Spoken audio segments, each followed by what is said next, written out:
நம்ம என்ன செய்வோம் அப்படிங்கறத மக்களுக்கு சொல்லணும். 500 600 பொய்ய சொல்லி கொடுக்கறத விட செய்ய முடிஞ்சத செய்யக்கூடியதை கொடுப்போம் அப்படின்னு சொல்லி ஒரு 60 தேர்தல் அறிக்கை கொடுத்துருக்கோம். அதுல கிராமப்புற பெண்களுக்கு ஆடு வளர்ப்பு, மாடு, கோழி வளர்ப்பு இதெல்லாம் கொண்டு வந்திருக்கோம். நிறைய சலுகைகளோட கொடுக்கறோம். அதே போல நிறைய நிறுவனங்களை கொண்டுட்டு வந்து இப்ப நாங்கெல்லாம் எப்படி அம்மா ஆட்சி பண்ணப்ப அப்படின்னா, ஒரு வெளிநாட்டு நிறுவனம் வருதுன்னா அம்மா உட்கார்ந்து பேசி நேருக்கு நேரம் அதிகாரி அந்த சம்பந்தப்பட்ட அமைச்சர் உட்கார வச்சு 30 நாளுக்குள்ள இவங்களுக்கு கொடுக்க வேண்டிய லைசன்ஸ் எந்தெந்த துறையில இருந்து கொடுக்கணுமோ கொடுத்து முடிங்க. 31ஆம் நாள் அவங்க கம்பெனிக்கு பூஜை போட்டு ஆரம்பிச்சாகணும்னு சொல்லிடுவாங்க. அந்த கம்பெனிக்காரவங்கள்ட்ட அம்மா ஒன்னே ஒன்று சொல்றது என்ன அப்படின்னு பாத்தீங்கன்னா, அவங்க கேட்கறது எங்க தமிழ்நாட்டுல உள்ள பிள்ளைங்களுக்கு படிப்புக்கு தகுந்த வேலையை கொடுத்துருங்க. இந்த ஒன்ன தவிர ஒத்த பைசா நாங்க யாருகிட்டையும் எதுவும் கை நீட்டி வாங்கினது கிடையாது.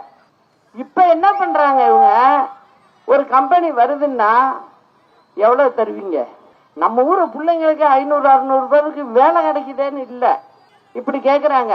சமீபத்துல கியா மோட்டார்னு ஹுண்டாய் தயார் பண்றாங்க.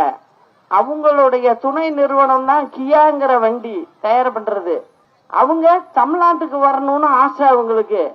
ஏன் அப்படின்னா, நம்மளுடைய வேலைக்கு போற பிள்ளைங்க ஒழுங்கா வேலை பார்க்கறாங்க, அந்த பேர் இருக்கு நமக்கு.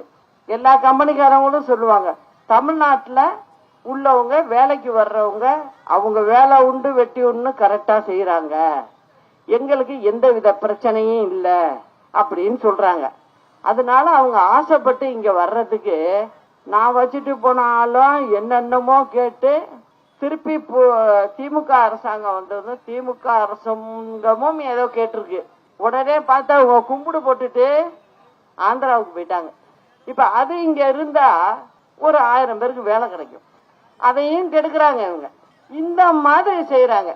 அதனாலதான் நான் சொல்றேன், இந்த மாதிரி ஆட்கள் தனக்கு என்ன வேணும், தான் குடும்பத்துக்கு என்ன வேணுங்கிறத மட்டும் பாக்குறாங்களே ஒழிய, நம்ம ஊர்ல படிச்சுட்டு பசங்க சும்மா இருக்காங்களே அவங்களுக்கு ஒரு வேலை வாய்ப்புக்கு வழிய பண்ணணுமே, அது அரசாங்கத்தோட கடமையும் கூட ஆச்சு அப்படிங்கிற நினைப்பு யாருக்குமே இல்ல. அதுதான் உண்மை.